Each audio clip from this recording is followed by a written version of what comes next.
Manoj Patidar perfect agriculture tutorial के online platform पर आप सभी का स्वागत करता हूं। आज फिर से हम एक नया वीडियोस लेके आए हैं जिसमें MPPAT 2011 का 50 क्वेश्चंस जो है हिंदी और इंग्लिश में ही पढ़ाए जा रहे हैं, देखे जा रहे हैं, जो आपके भविष्य को सुनिश्चित करेगी। जल्दी ही MPPAT आ रही है एग्ज़ाम 7-8 अगस्त में एग्ज़ाम्स होने वाली है। फॉर्म आ चुके हैं, है ना। चलिए हम देख रहे हैं पहला क्वेश्चन हमारा प्रीवियस ईयर 2011 का पहला क्वेश्चन जो दिया गया है, आम का एक सीटू प्रसार की विधि कौन सी है? Which in situ propagation methods of mangoes, veneer grafting, inarching, softwood grafting, antibody. Hindi में विनियर पेबंद, नार्चिंग, मृदुकास्ट पेबंद और टी कलिकाएं। जैसा कि आप सब जानते हैं कि कॉमर्शियल्स जो है मैंगो का जो प्रोपेगेशंस किया जाता है विनियर पेबंद से किया जाता है। विनियर ग्राफ्टिंग अर्थात इसका आंसर क्या आ जाएगा? पहला आ जाएगा। अब दूसरा क्वेश्चन है, पपीते का व्यावसायिक प्रवर्धन की विधि कौन सी है? Which of the following is a commercial propagations methods of papaya? Cutting, T budding, seed और बूटी। कटिंग को हम कलम कहते हैं, टी बडिंग को बडिंग ही है, टी बडिंग। कलिकायन अपन कहते हैं, टी कलिकायन। सीड्स बीजू के द्वारा, बूटी है ना, इसको चश्मा दाब लगाना आदि विधि भी कहा जाता है, हवाई दाब विधि भी कहा जाता है, एयर कटिंग। पपीते का व्यापारिक जो व्यावसायिक प्रसंस्करण किया जाता है तो पपीते की न तो ब्रांचें होती है, शाखाएं होती है ना, तो उसमें बूटी लगाना संभव नहीं है, बडिंग लगाना करनी है। शाखाएं नहीं होने से कटिंग भी नहीं हो सकता है। तो प्रोपेगेशंस जो मेनली देखा जाता है सीड्स के द्वारा ही होता है। पपाया कैरिकेसी फैमिली का है। कैरी का पपाया इसका क्या है? साइंटिफिक नेम है। इससे एक फ्रूट्स के साथ साथ एक स्पेशली पदार्थ पपेन जो है वो भी प्राप्त होता है। फिर नेक्स्ट अपना कृषि आंसर क्या आ जाएगा? इसका सी आ जाएगा। सीड्स के द्वारा प्रोपेगेट किया जाता है। पपीते के बीज में पौधों के बीच की अनुकूलतम दूरी कितनी होती है? बीच optimum planting distance of for papaya. Papaya के एक पौधे से दूसरे पौधे, एक पंक्ति से दूसरी पंक्ति की बीच की दूरी के लिए कितनी दूरी रखी जाती है? तो इसमें पहला ऑप्शन दिया है 1.5 से 1.5 मीटर, दूसरा ऑप्शन दिया है 2.5 से 3 मीटर, तीसरा ऑप्शन दिया है 2.25 से 2.25 मीटर्स, फोर्थ ऑप्शन जो दिया है 3 × 3 मीटर्स। तो इसका एग्जैक्ट आंसर बी आता है, 2.5 × 3 मीटर्स की डिस्टेंस रखी जाती है। Answer B. स्पंजी अगला क्वेश्चन जो आता है, स्पंजी ऊतक आम की कौन सी किस्म की गंभीर समस्या है? Spongy tissue is serious problem of mango cultivar. हालांकि यह स्पंजी टिश्यू आम की बहुत खतरनाक बीमारी है, पर सभी आम में सबसे ज़्यादा किस में लगती है उसका ये पूछना था। अल्फांजो, लंगड़ा, बॉम्बे ग्रीन, नीलम। अल्फांजो, चूँकि अल्फांजो हमारी बेस्ट निर्यातक या एक्सपोर्ट क्वालिटी करने के लिए सबसे बढ़िया आम माना जाता है, एक्सपोर्ट क्वालिटी का आम अपन कह सकते हैं। फिर नेक्स्ट क्वेश्चन हम चल रहे हैं, आंसर क्या आ जाएगा इसका?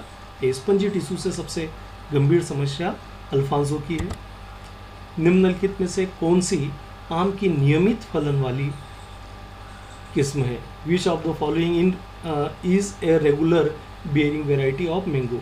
कहने का मतलब सब है यह है कि हर साल आम नहीं आता, एक साल आता है, एक साल नहीं आता, फिर एक साल आता है, एक साल नहीं आता। तो आम में नॉर्मली देखा जाए तो इनरेगुलर फ्रूटिंग होती है। इनरेगुलर का मतलब होता है 1 ईयर आना, फिर नेक्स्ट ईयर नहीं आना, पूरा आना या आधा आना, इस तरह की इनरेगुलर फ्रूटिंग देखी जाती है। पर एक किस्म हमने ऐसी भी तैयार कर ली है जिसके अंदर, कई सारी किस्में हमने ऐसी भी तैयार की है जिसके अंदर हम लोग रेगुलर फ्रूटिंग ले सकते हैं। वह जो किस्म है मलिका है। कौन सी है? रेगुलर फ्रूटिंग के लिए मलिका है। उसका आंसर क्या आ जाना चाहिए इस क्वेश्चन का? मलिका, डी, आंसर डी। चलिए, केले का प्रवर्धन करना चाहिए। क्योंकि केले नॉर्मली हम लोग प्रोपेगेट होते हैं तो फ्रूट्स जो मिलते हैं वह पार्थेनोजेनेसिस अर्थात सीडलेट्स होते हैं। अब उनका प्रोपेगेशंस जो किया जाता है, प्रवर्धन का मतलब होता है नया पौधा एकदम बनाना, same as it is plants को क्या करना, तैयार करना, वही क्या कहलाता है, प्रोपेगेशंस कहलाता है। उसके लिए हम लोग उसके जो स्टेम है, स्टेम के जो जड़ वाला जो ज़मीन से जुड़ा हुआ हिस्सा है, वहाँ से छोटे छोटे तलवार जैसे क्या निकलते हैं, सकर्स निकलते हैं। तो उन तलवार जैसे सकर्स को काट कर हम लोग क्या करते हैं, केले का प्रवर्धन करते हैं। जल सकर्स का हम नहीं करते, कभी कभी हम प्रकंद का कर लेते हैं, तना कलम से नहीं करते कभी। तो इसका मेन ऑप्शन प्रवर्धन करना चाहिए पूछा है तो हम दो लोगों से कर सकते हैं, तलवार नुमा शक्कर से भी कर सकते हैं, प्रकंद से भी कर सकते हैं, परंतु यहाँ पर केले का प्रवर्धन सिर्फ करना चाहिए, तलवार शक्कर से करना चाहिए। आंसर क्या बन जाएगा हमारा, ए आ जाएगा। फिर अपना निम्नलिखित में से कौन सी अंगूर प्रवर्धन की सबसे अच्छी विधि है? Which of the following is the best method of propagation in grass, मतलब घासों, ग्रेप्स, सॉरी घास नहीं, प्रोपेगेशन इन ग्रेप्स के लिए, अंगूर के लिए कौन सी प्रोपेगेशंस की सबसे अच्छी विधि है? अंगूर्स के लिए हम लोग कलम लेते हैं, कटिंग करते हैं। क्या करते हैं? अंगूर के प्रोपेगेशंस के लिए हम कटिंग करते हैं, कलम लेते हैं। कलम भी 3 प्रकार की होती है, सेमी हार्ड, हार्डवुड कटिंग और सॉफ्टवुड कटिंग। तो इसमें सबसे बढ़िया कलम जो मानी जाती है, हार्डवुड कटिंग ही ली जाती है। अंगूर में कभी भी टीकलिकायन, बूटी और पेबंद नहीं किया जाता। आंसर क्या आ जाएगा हमारा, ए आ जाएगा। फिर आते हैं टमाटर की उचित बीज दर क्या होती है? What is the optimum seed rate of tomatoes? Tomato सब लोग जानते ही हैं, खाया होगा, रेड कलर अच्छा होता है ना। इसकी बीज दर जो सीड रेट जो होती है वो 400 से 500 ग्राम पर हेक्टेयर रखी जाती है, हाफ किलो के जी, है ना, आधा किलो के लगभग 1 हेक्टेयर के लिए पर्याप्त मानी जाती है। इसका हम लोग पहले नर्सरी प्रिपेयर करते हैं, फिर फील्ड में क्या करते हैं, इसको ट्रांसप्लांट करते हैं। चलिए नेक्स्ट क्वेश्चन 108 के बाद 109 हमारा आ रहा है। गाजर का कुल है, carrot belong to families. Carrots umbelliferae memory, umbelliferae family का मेंबर है। सोलेनेसी का नहीं है, क्रूसीफेरी और कंपोजिटी। सोलेनेसी में टोमेटो आता है, पोटैटो आता है। अम्बेली फेरी में सभी प्रकार के स्पाइसेस, सौंफ, जीरा, धनिया, है ना, और साथ ही साथ कैरोट्स भी आता है। क्रूसीफेरस में सभी अपने गोभी वर्गीय, है ना, फसलें आ जाती है। फिर नेक्स्ट क्वेश्चन से मना है, इसका आंसर क्या बन जाएगा? गाजर का कुल है तो अम्बेली फेरीज, आंसर बी आ जाएगा। प्याज में सामान्यतः कितनी दूरी पर रोपण किया जाना चाहिए? Onion should normally be planted at the distance of, तो प्लांट्स, एक प्लांट टू प्लांट और रो टू रो में ओनियन की डिस्टेंस जो रखी जाती है, नॉर्मली ओनियन की 15 गुणित 10 सेंटीमीटर की डिस्टेंस रखी जाती है ना, पोध से पोध की दूरी और पंक्ति से पंक्ति की दूरी। आंसर क्या आ जाएगा इसका? पत्ता गोभी का वानस्पतिक नाम है। Botanical name of cabbage is, चूँकि गोभी में पत्ता गोभी होती है, फूल गोभी होती है, गाढ़ गोभी होती है, कई सारी गोभियाँ हो जाती है, पर उस गोभी में से भी आपसे स्पेशली नाम पूछा है, केबेज का, पत्ता गोभी का पूछा है। तो पत्ता गोभी का जो नाम है ब्रेसिका ओलेरिया किस्म कैपिटाटास, इसका साइंटिफिक नेम होता है। फिर नेक्स्ट क्वेश्चन आंसर क्या आ जाएगा इसका? ए आ जाएगा, ब्रेसिका ओलेरिया किस्म कैपिटाटा। निम्न में से प्याज की कौन सी किस्म खरीफ मौसम हेतु उपयुक्त है? खरीफ सीजन में, मतलब रेनी सीजन में होने वाली है। Which of the following varieties of onion is suitable for kharif season? इसमें पहला ऑप्शन दिया है पूसा रेड, दूसरा दिया है Pusa Ratnar, agri found dark red, Nasik red, agri found dark red इसका सही आंसर है, जो रेनी सीजन में या खरीफ सीजन में किए जाने वाली ओनियंस की किस्म है, वेराइटीज है। फिर अपना अगला क्वेश्चन फिर आ रहा है, आंसर क्या आ जाएगा इसका? सी आ जाएगा।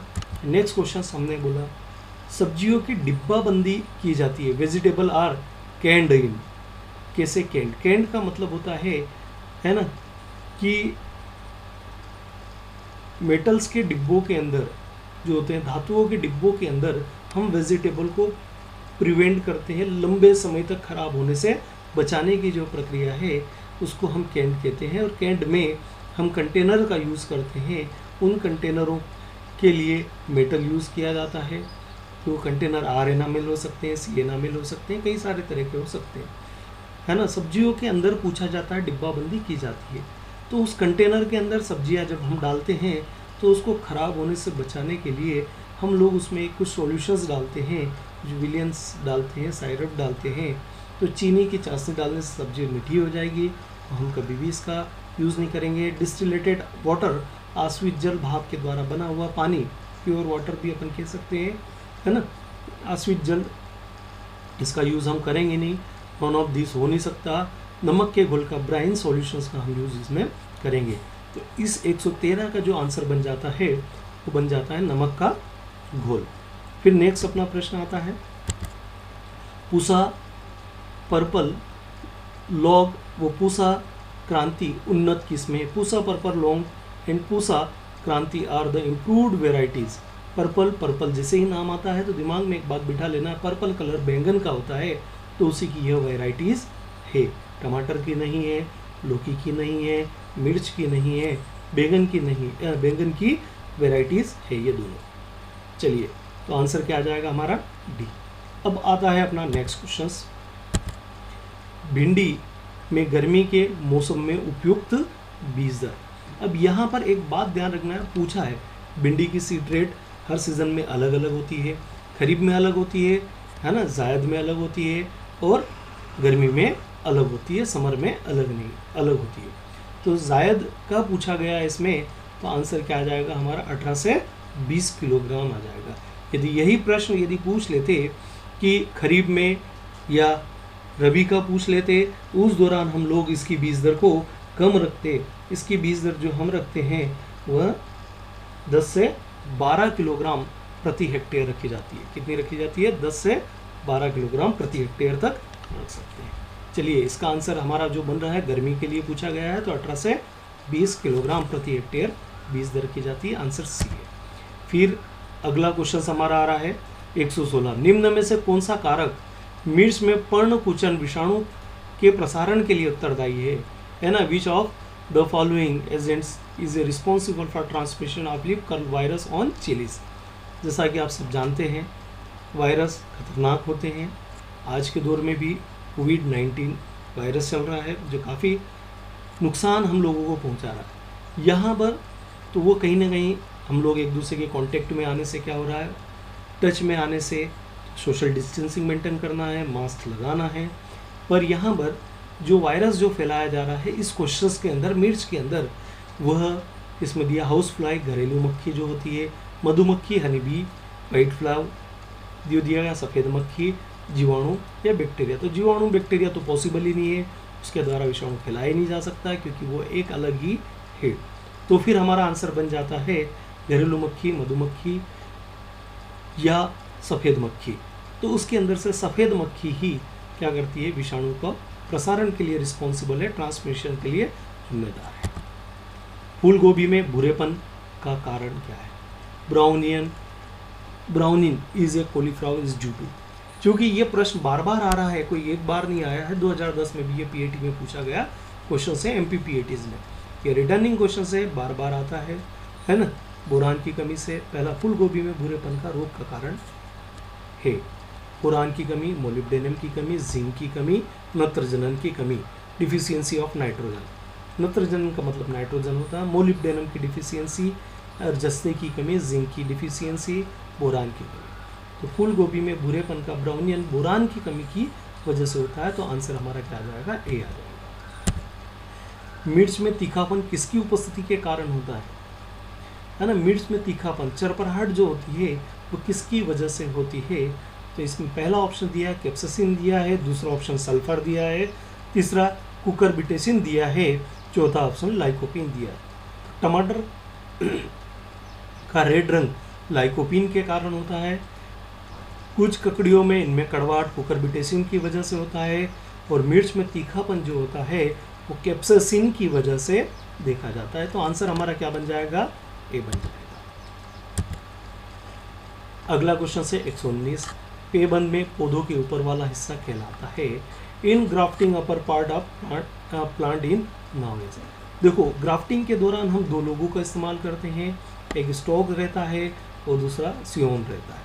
एक सांकुर डाली ली जाती है और एक नीचे का भाग मूल व्रंत लिया जाता है। मूल व्रंत जड़ वाले भाग को बनाता है और सांकुर डाली ऊपर वाले भाग को हम कहते हैं। तो ऊपर वाला जो भाग होता है वही सांकुर डाली कहलाता है, उसे सियोन भी कहा जाता है। फिर आंसर क्या बन जाएगा, फिर इसका ऊपर वाला भाग पूछा है तो सियोन बन गया। यदि बाई चांस यदि ये क्वेश्चन इस तरह से आ जाता कि नीचे वाला भाग कहलाता है तो स्टॉक कहलाता है, जो रूट्स का फॉर्मेशन करता है। फिर नेक्स्ट क्वेश्चन आंसर क्या आ जाएगा, इसका ए आ जाएगा। अगला क्वेश्चन 120 है, हॉर्टिकल्चर से। ये षष्ठ भुजाकार विधि में वर्गाकार विधि की तुलना में कितने प्रतिशत अधिक पौधे लगाए जा सकते हैं। षष्ठ भुजाकार हेक्सागोनल्स जो मेथड्स होती है उसमें बाकी के कंपेयर में, है ना, वर्गाकार विधि की तुलना में कितने पौधे लगाए जाते हैं। तो हेक्सागोनल में एक सेंट्रल में भी हम लोग पौधा लगाते हैं। तो इस तरह से हम लोग यदि पौधे लगाते हैं तो 6 पौधे 6 कॉर्नर पर और एक बीच में पौधा। इस तरह से हम लोग स्क्वायर मेथड के कंपेयर में 15% 15% क्या कर सकते हैं, ज़्यादा पौधे लगा सकते हैं। तो आंसर क्या बन जाएगा हमारा, ए बनेगा। निम्नलिखित में से पत्ता गोभी की अगेती किस्म के लिए अनुकूलतम पौधों के बीच की दूरी, विच of the following is optimum planting distance of early varieties of cabbage. Cabbage पत्ता गोभी से 2 क्वेश्चन आ गए इसी पेपर में, एक पहले भी आ चुका है और दूसरा इसका साइंटिफिक नेम पूछ लिया गया है और दूसरा बार ये पूछा गया है कि उसके बीच की दूरी पत्ता गोभी का। चलिए पत्ता गोभी के बीच की दूरी यदि अपन डिस्टेंस देखते हैं, अनुकूलतम दूरी यदि देखते हैं तो अनुकूलतम दूरी के अंदर 45 गुणित 45 सेंटीमीटर की दूरी हम रखते हैं, पौध से पौध और पंक्ति से पंक्ति की दूरी। तो आंसर क्या बन जाता है हमारा, बी बन जाता है। फिर नेक्स्ट क्वेश्चन पर हमारे 122 पर आ रहे हैं। आलू का खाने योग्य भाग वैज्ञानिक रूप से कहलाता है। Edible part of potato in scientific terms is. यही प्रश्न 2010 में भी PMP-PAT में पूछा गया है, मतलब रिपीटेड हुआ है। पहला ऑप्शन इसका कंद है, ट्यूबर है, सल्क है, बल्ब है, धनकंद है, कॉर्न है, प्रकंद है, राइजोम है। चूँकि तने जो अपन ने कहा आलू क्या है, सोलेनेसी फैमिली का है, मेंबर है, और यह सोलेनेसी फैमिली में इसका जो स्टेम होता है वो अंडरग्राउंड होता है, भूमि के अंदर होता है। जो अंडरग्राउंड स्टेम है उसे ही हम खाते हैं, उसी को हम क्या बोलते हैं, ट्यूबर्स कहते हैं। जो आलू होता है वो ट्यूबर्स होता है, कंद अपन कहते हैं। तो आंसर हमारा बन जाता है ए। चलिए नेक्स्ट क्वेश्चन आ रहा है 123 अपना रहा। अरोगाणुता का अर्थ होता है, अरोगाणुता मतलब जो रोगाणु नहीं है। तो रोगाणु कब नहीं आएंगे, हवा के बहिष्करण से, बाकी नमी से आ जाएंगे। फिर नमी के कारण यदि रोक दिया जाए तो हवा से आ जाएंगे। तो पहला सही नहीं है, दूसरा भी सही नहीं है। धूल एवं छिटकाव का बहिष्करण, ठीक है, तो धूल और छिटकाव के बहिष्करण से, तो धूल और छिटकाव के अलावा सूक्ष्म जीवों से आ जाएगा।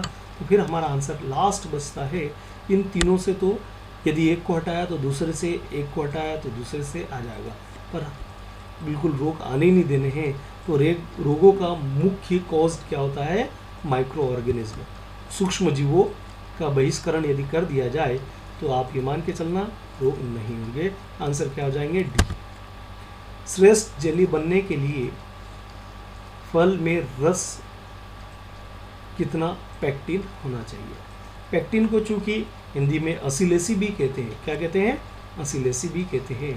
ज़्यादातर ये अधपके फलों के अंदर बहुत अधिक मात्रा में पाई जाती है। जेली बनाने के लिए अमरूद जो होता है, सीडियम गुआजा, सबसे बेस्ट फ्रूट माना जाता है। क्या माना जाता है, सबसे बेस्ट फ्रूट। पेक्टिन बनाने के लिए जेली में कितना पेक्टिन होना चाहिए, तो पेक्टिन की मात्रा पहले ऑप्शंस में दिया गया है 0.50, दूसरे ऑप्शंस में दिया गया है 0.5 से 1, तीसरे ऑप्शन में दिया गया है 1, चौथे ऑप्शन में दिया गया है 1.50। तो पेक्टिन होना चाहिए 1%। इसका आंसर हमारा बन जाता है सी। फिर नेक्स्ट क्वेश्चन आता है, सहकारी ऋण समितियां अधिनियम कब स्वीकृत हुआ। Cooperative credit society act was pass. चूँकि कोऑपरेटिव एक्ट को हमारे इंडिया में जो पास हुआ है वह 1 मार्च 1912 को हुआ है। वह ऑप्शन हमारा क्या बन जाता है, डी बन जाता है। क्या बन जाता है, 1912, 1 मार्च 1912 में यह किया गया। फिर होती है कृषि चयनिका प्रकाशित होती है। ये एक प्रकार का पेपर से एक कॉपी पत्रिका है। यह पत्रिका पब्लिश्ड, कृषि चयनिका इज ए पब्लिश्ड, यह पब्लिश होती है हमारे ICAR से, Indian council of agriculture research, जो न्यू दिल्ली में स्थित है। भारतीय कृषि अनुसंधान परिषद हम इसको कहते हैं, ICAR। ये न्यू दिल्ली से ही चलती है। चलिए फिर नेक्स्ट क्वेश्चन से आंसर क्या आ जाएगा हमारा इसका, बी। नेक्स्ट क्वेश्चन से 127, भारतीय कृषि अनुसंधान परिषद कहाँ है? Indian council of agriculture research located. तो अपन ने अभी जस्ट बोला ये कि पत्रिका कहाँ से निकलती है, नई दिल्ली से और ICAR से। तो इसका भी यदि लोकेशंस है तो वो कहाँ पर है, न्यू दिल्ली में ही है ICAR का। चलिए इसका आंसर हमारा बी बनता है, न्यू दिल्ली। फिर नेक्स्ट क्वेश्चन आ रहा है 128, सामान्यतः गेहूं का वानस्पतिक नाम है। चूँकि गेहूं में टेट्रिकम एस्टिवम, टेट्रिकम ड्यूरम, टेट्रिकम मोनोकिकम, टेट्रिकम डाइकोकम आदि कई सारी क्या हो जी उसके अंदर स्पीसीज़ हैं। उन स्पीसीज़ों में हमारे जो भारत के अंदर किया जाने वाला सबसे ज़्यादा मात्रा में गेहूं करते हैं, 87% पार्ट पर हम टेट्रिकम एस्टिवम करते हैं। क्योंकि ये एक हेक्साप्लॉइड्स प्रजाति है ना। इसमें गुणसूत्रों की संख्या जो होती है क्रोमोसोम 21 अर्थात 42 होती है, टेट्रिकम एस्टिवम।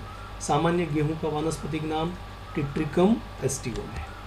यह हमारे देश में 87% पार्ट पर यही गेहूं किया जाता है। चलिए नेक्स्ट क्वेश्चन हमारा बनता है, आंसर हमारा क्या बन गया, डी। फिर नेक्स्ट क्वेश्चन हमारा आ रहा है, एक वर्ष में उस खेत पर 2 से अधिक फसलों को उगाना कहलाता है। एक वर्ष में उसी खेत में, है ना, पर 2 से अधिक फसलों का मतलब लगातार फसलें उगाना है। लगातार फसलें उगाना है तो बहु फसलें, एक खेत में 2 या 2 से अधिक फसलें एक साल के अंदर उगाना बहुफसली या मल्टीपल क्रॉपिंग कहलाता है। चलिए नेक्स्ट अपन क्रॉप आते हैं, आंसर क्या बन जाएगा हमारा, इसका बी बन जाएगा। चलिए नेक्स्ट क्वेश्चन आ रहा है 130, निम्न में से कौन सी अवस्था में गेहूं की क्रांतिक अवस्था है जिसमें सिंचाई करना अति आवश्यक होता है? क्योंकि ये प्रश्न 2010 में भी पूछा गया है, 2011 में भी पूछा गया है और यही प्रश्न 2012 में फिर से पूछ लिया गया है ना। 2010 में पूछा गया है, 2011 में पूछा गया है। ये प्रश्न बार बार आ रहा है, इस बात का हमें ध्यान रखना है, बहुत महत्वपूर्ण है। गेहूं की क्रांतिक अवस्था, क्रिटिकल अवस्था, CRI अवस्था है, यह किस दिन में आती है, कितने दिनों के बाद, 21 डेज के बाद। चलिए फिर अपना नेक्स्ट क्वेश्चन आ रहा है, आंसर हमारा ए बन जाएगा। फिर हमारा नेक्स्ट क्वेश्चन आ रहा है, 2 मुख्य फसलों के बीच में एक कम समय वाली फसल कहलाती है। ए short duration crop between 2 main crop is term years. जब हमारी मुख्य फसल कभी बाई चांस नष्ट हो जाती है तो हम लोग उसके होने वाले नुकसान से बचने के लिए थोड़े अल्पकालिक शॉर्ट ड्यूरेशन की हम क्रॉप उसी लैंड में हम लोग कर लेते हैं, उसको हम कैश क्रॉप कहते हैं।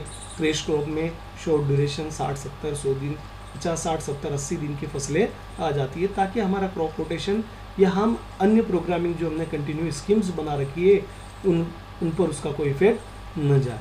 इसलिए हम लोग कैश क्रॉप, हमारा आंसर क्या बन जाएगा, कैश क्रॉप, है ना। ग्राम फसलें या मतलब आकस्मिक फसलें भी अपन लोग इसको एक नाम से जानते हैं, हमने कोई इसका वो लिया नहीं है, पर हम लोग 2 समय की फसलों के बीच में हम लोग फसल ले रहे हैं अतिरिक्त प्रॉफिट्स के लिए। फिर नेक्स्ट क्वेश्चन हमारा आंसर हमारा बी बन जाएगा। फिर हमारा नेक्स्ट प्रश्न आ रहा है, खरीफ के मौसम हेतु मूंग की उचित बीज दर क्या होगी? अब मूंग जो है वो खरीफ में भी किया जाता है और मूंग जो है वो जायद में भी किया जाता है। तो खरीफ और जायद दोनों में किया जाता है। तो इसकी बीज दर जो है खरीफ में हम लोग 12 से 15 किलोग्राम तक रखते हैं, जायद में 20 से 25 किलोग्राम के लगभग रखी जाती है। फिर नेक्स्ट क्वेश्चन हमारा आ रहा है, आंसर क्या आ जाएगा इसका, बी। फिर नेक्स्ट क्वेश्चन हमारा आ रहा है, कपास कुल से संबंधित है।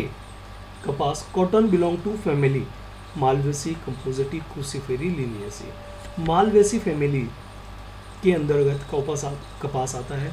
कपास के साथ साथ है ना चाइना रोज भी इसी फैमिलीज में है। मालवेसी फैमिली में कई सारे मेंबर हैं जो मालवेसी में आते हैं। ओकरा भी मालवेसी फैमिली का मेंबर्स है। चलिए नेक्स्ट क्वेश्चन हमारे हैं, तो आंसर क्या आ जाएगा हमारा ए आ जाएगा। फिर हम नेक्स्ट क्वेश्चन से 134, अरहर पिजन पी सामान्यतः जाना जाता है। अरहर का साइंटिफिक नेम है कैजनस खजान, है ना, डाइकोटिलेडन की क्रॉप है। इसे हम मध्य प्रदेश में तुअर की दाल, है ना, के नाम से हम लोग जानते हैं, क्योंकि ब्लैक ग्राम उर्द को कहते हैं, ग्रीन ग्राम मूंग को कहा जाता है, रेड ग्राम यह अरहर या पिजन पी को कहा जाता है। पिजन पी या अरहर का दूसरा नाम है रेड ग्राम। आंसर क्या बन गया? डी बन गया। नेक्स्ट क्वेश्चन हमारा आता है, अमेरिकन कपास सामान्यतः कितनी दूरी पर रोपी जाती है? अमेरिकन कपास जो है भारत में ज़्यादा बोया जाता है ना। अमेरिकन कपास में चुनाइयाँ क्या करते हैं, कम करके ज़्यादा कपास लिया जा सकता है। चलिए, अमेरिकन कपास में कितनी दूरी पर रोपित की जाती है? पौध से पौध की दूरी और पंक्ति से पंक्ति की दूरी अमेरिकन कपास की कितनी रखी जाती है? देखते हैं अपन अपना आंसर क्या आ रहा है। 16 × 40 सेंटीमीटर। पंक्ति से पंक्ति की दूरी 60 सेंटीमीटर और पौध से पौध की दूरी 45 सेंटीमीटर रखी जाती है। चलिए अब नेक्स्ट क्वेश्चन हम आ रहे हैं 136, निम्न में से जो कि छिलका रहित किस्म है। यह क्वेश्चन भी बहुत महत्वपूर्ण है। जो कि छिलका रहित ऊपर से कवरलेस जो होती है वो वेराइटी है, तो वो डोलमा है। कौन सी है? डोलमा। जो कि छिलका रहित बारले की, है ना, जो ऊपर की छिलका रहित जो वेराइटीज़ है वो है डोलमा, विशेष याद रखना। अगला क्वेश्चन आता है, आंसर क्या बन जाएगा हमारा? बी बन जाएगा। नेक्स्ट क्वेश्चन हमारा 2,4-D एक महत्वपूर्ण शाकनाशी है। ये 2, 3, 4 बार, कई बार ये पीएटी में, अन्य कंपटीशन एग्जाम्स में बहुत अधिक मात्रा में पूछा गया क्वेश्चन है। इसके आने के चांसेस ज़्यादा है। 2,4-D is important herbicide of. तो 2,4-D चौड़ी पत्ती खरपतवार नाशी है, तो हम इसका उपयोग सकरी पत्ती वाली सभी फसलों में कर सकते हैं। चना चौड़ी पत्ती का है, कपास कॉटन चौड़ी पत्ती का है, मूंग चौड़ी पत्ती का है, तो बचा क्या है? बारले। तो बारले हमारा सकरी पत्ती नेरो लीफ का है, तो 2,4-D का उपयोग हम लोग बारले में कर सकते हैं। फिर नेक्स्ट आंसर क्या आ जाएगा हमारा इसका? सी। फिर नेक्स्ट क्वेश्चंस आ रहा है आपका 138, गन्ने के टुकड़ों को गर्म पानी से उपचारित किया जाता है क्योंकि hot water treatment of sugar cane seeds is done because, क्योंकि गर्म पानी के अंदर बोने से पूर्व हम गन्ने के टुकड़ों को उपचारित करते हैं, ट्रीटमेंट करते हैं। पहला ऑप्शन इसमें सुसुप्त अवस्था को तोड़ना, ब्रेक डोरमेंसी। डोरमेंसी जिस पर सारी क्रियाएं बंद रहती है। डोरमेंसी शुगर केन के अंदर अधिक शक्कर के अमाउंट की वजह से भी आ जाती है। दूसरा, यह अंकुरण को बढ़ाता है, इंक्रीज जर्मिनेशन। तीसरा है बीज जनित रोगों के नियंत्रण, control the seed borne disease. फिर चौथा ऑप्शन है इसमें ग्लूकोज, सुक्रोज तथा ग्लूकोज में रूपांतरण। तो गन्ने के टुकड़ों को गर्म पानी से यदि हम ट्रीट कर रहे हैं तो हालांकि उसके लिए बीज जनित seed borne disease, seed borne disease का मतलब ये होता है सीड के अंदर उपस्थित कोई रोग कारक यदि अवेलेबल है तो उसे हमें नष्ट करना है, उसे हमें खत्म करना है, उसे हमें रोकना है, ताकि वो पूरे प्लांट में बीज के अंदर पहले से ही अवेलेबल होता है। इसको हमें क्या करना है? कंट्रोल करने के लिए हम लोग क्या करते हैं? गन्ने के टुकड़े को गर्म पानी से उपचारित करते हैं। इसका आंसर फिर बीज जनित रोगों के नियंत्रण के लिए it control the seed borne disease, seed borne disease को कंट्रोल करने के लिए ऑप्शन क्या बना जाता है? सी बना जाता है। अब आंसर फिर नेक्स्ट क्वेश्चन हमारा आ रहा है 139, मृदा संरचना का संबंध किससे है? सॉइल स्ट्रक्चर्स, है ना, किससे रिलेटेड है? तो पहला दिया गया पार्टिकल साइज डिस्ट्रीब्यूशंस, कणाकार वितरण से। दूसरा है अरेंजमेंट ऑफ सॉइल पार्टिकल्स, मिट्टी के कणों के विन्यास से, है ना। फिर रहता है मिट्टी के कणों के समुच्चय से, नॉन ऑफ दिस। तो हमारा इसका आंसर बन जाता है, क्या बनता है? मिट्टी के कणों के विन्यास, अरेंजमेंट ऑफ सॉइल पार्टिकल, मृदा की संरचना सिर्फ अरेंजमेंट ऑफ सॉइल पार्टिकल से रिलेटेड है। फिर हमारा नेक्स्ट क्वेश्चन बन रहा है 140, धान में गंगी बग कीट का आक्रमण होता है। Gangi bug insect attack on rice during, तो चूँकि जर्मिनेशन के टाइम तो कर ही नहीं सकता, क्योंकि गंगी बग को खाने के लिए दानों की ज़रूरत पड़ती है। फूल आने के समय नहीं हो सकता, परिपक्वता के समय बहुत हार्ड दाना हो जाता है। गंगी बग मेनली अटैक करता है मिल्किंग स्टेज में पेड़ी के अंदर, ठीक है। गंगी बग इससे अटैक ऑन राइस या ड्यूरिंग, इसको हम राइस को हम पैडी भी कहते हैं। आंसर क्या बन जाएगा हमारा, सी आ जाएगा इसका। चलिए हम अगला प्रश्न हम देखते हैं। यूरिया में नत्रजनन किस रूप में उपलब्ध होती है। यूरिया के अंदर पूछा है, क्योंकि उर्वरकों का राजा है ना। यूरिया का जो सामान्य फार्मूला है NH2CO NH2 है, इसमें लगभग 46% क्या पाई जाती है, नाइट्रोजन पाई जाती है। तो नाइट्रोजन पूछा गया है कि यूरिया के अंदर जो 46% नाइट्रोजन ली गई है, वह नाइट्रोजन किस फॉर्म में लिया गया है, क्या अमोनिकल फॉर्म में लिया गया है, या एमाइड फॉर्म में है, या नाइट्राइट फॉर्म में है, या नाइट्रेट फॉर्म में। तो चूंकि यूरिया के अंदर जो होता है NH2 फॉर्म में एमाइड होती है, उसके फार्मूले में दिया है NH2CO NH2। तो NH2 फॉर्म एमाइड्स फॉर्म होता है, कौन सा फॉर्म होता है, एमाइड फॉर्म होता है। यूरिया के अंदर नाइट्रोजन एमाइड फॉर्म में, हालांकि एमाइड फॉर्म में कोई भी प्लांट नाइट्रोजन को एक्सेप्ट नहीं करता, तो यह कन्वर्ट होती है बाद में, अमोनिया में कन्वर्ट होती है, नाइट्राइट में कन्वर्ट होती है, फिर नाइट्रेट में कन्वर्ट होती है। प्लांट्स यदि देखा जाए तो ज़्यादातर प्लांट जो प्लांट होते हैं वो नाइट्रेट फॉर्म में नाइट्रोजन को एक्सेप्ट करते हैं। कुछ प्लांट्स जो हैं वह लोग अमोनिया के फॉर्म में भी एक्सेप्ट करते हैं, एमाइड और नाइट्रेट फॉर्म में प्लांट एक्सेप्ट नाइट्रोजन को नहीं करते। फिर अपना आंसर क्या बन जाएगा इसका, यूरिया का पूछा है तो हमारा एमाइड बन जाएगा, क्या बन जाएगा, एमाइड। फिर नेक्स्ट क्वेश्चन हमारा आंसर बी है। नेक्स्ट क्वेश्चन हमारा है, पोटास का प्रयोग बढ़ता है, पौधों में रोग प्रतिरोधक क्षमता बढ़ाना, पौधों में पाला के प्रति क्षमता बढ़ाना, पौधों में प्रकाश संश्लेषण की दर को कंट्रोल करना, none of this, disease resistance in plant, forest resistance in plant, photosynthesis rate in plants. ये क्या काम करता है, तो ये रोग प्रतिरोधक क्षमता, रोगों से लड़ने की क्षमता को बढ़ाता है, ठीक है। तो आंसर हमारा क्या बन जाएगा, ए बन जाएगा। मूंग के अंतरसंश्लेषण की क्रियाएं नहीं करना चाहिए। मूंगफली की पूछा है, मूंग नहीं, मूंगफली में अंतरसंश्लेषण की क्रियाएं नहीं करना चाहिए। ग्राउंडनट में इंटरनल जो किया जाता है, बीच में जो खड़ी हुई फसल है उसके अंदर हम लोग थोड़ा बहुत हकाई जुताई करते हैं, तो वो हमें कब नहीं करना चाहिए, पौध बनने की अवस्था पर, सुई बनने की अवस्था पर, फूल बनने की अवस्था पर। तो जब पैकिंग कब किया जाता है, पैकिंग जब कर रहे हैं तब हमें अर्थनिंग नहीं करना चाहिए। अर्थनिंग का मतलब होता है मिट्टी का चढ़ाई करना। तो पैकिंग मतलब मूंगफली के जब अंदर का भाग बन रहा है उसे हम पैकिंग अवस्था कहते हैं, उस समय यह काम नहीं करना चाहिए। आंसर हमारा बी बन जाता है। नेक्स्ट क्वेश्चन हमारा आता है, काली कपास मृदा में प्रचुर होता है, काली कपास मृदा में प्रचुर मात्रा में उपलब्ध होता है। मोरियोलाइट, एलाइट्स, केलियोनाइट और क्लोराइड्स। तो कपास की काली मृदा में प्रचुर मात्रा में मांड मोरियोलाइट क्या हो जाता है, मांड मोरियोलाइट्स पर्याप्त मृदा में उपस्थित होता है। तो आंसर क्या हो जाएगा, ए। फिर आता है, एक फसल की पानी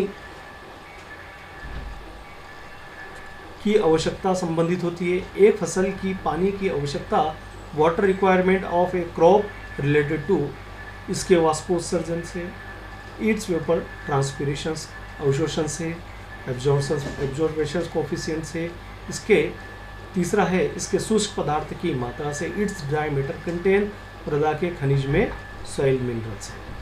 तो इसके वाष्पोत्सर्जन से, फिर दिया है क्या दिया है, पोटेंशियल एब्जॉर्बेशन कोफिशिएंट दिया गया है, इट्स ड्राई मैटर कंटेंट दिया गया है, सॉइल मॉइस्चर।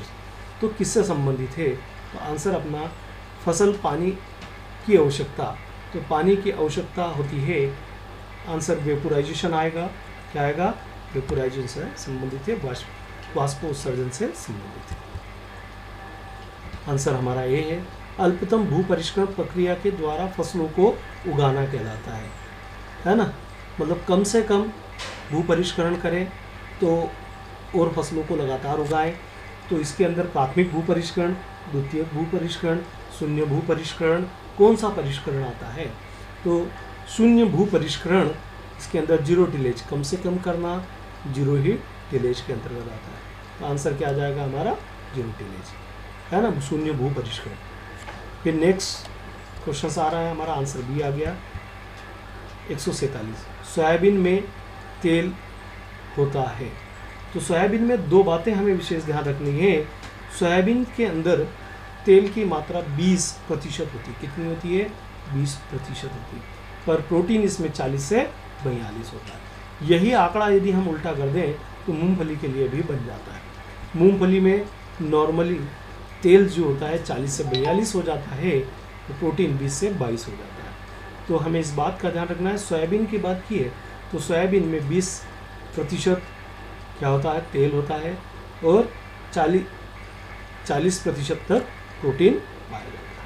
तो आंसर हमारा सी बन रहा है यहाँ पर। सोयाबीन में तेल की मात्रा सी 20%। चलिए, कपास के रेशे का मुख्य अवयव है सेलुलोज, लिग्निन, प्रोटीन, वसा। कपास में 99% तक सेलुलोज होता है। क्या होता है? सेलुलोज होता है, एक प्रकार का फाइबर है कॉटन के अंदर। फिर आंसर हमारा ए बन रहा है। फिर नेक्स्ट क्वेश्चन आ रहा है, ये बहुत क्वेश्चंस करने के लिए है। 500 किलोग्राम डायअमोनियम फॉस्फेट में कितनी नाइट्रोजन की पूर्ति होगी?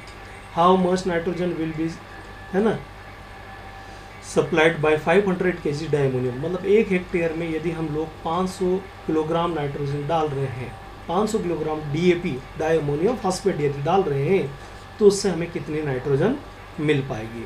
तो पहले हमें इस बात का ध्यान रखना होगा, नाइट्रोजन को प्राप्त होने के लिए, है ना, DAP में कितनी नाइट्रोजन होती है, कितना परसेंट होती है? तो DAP में 18% नाइट्रोजन होती है। कितनी होती है?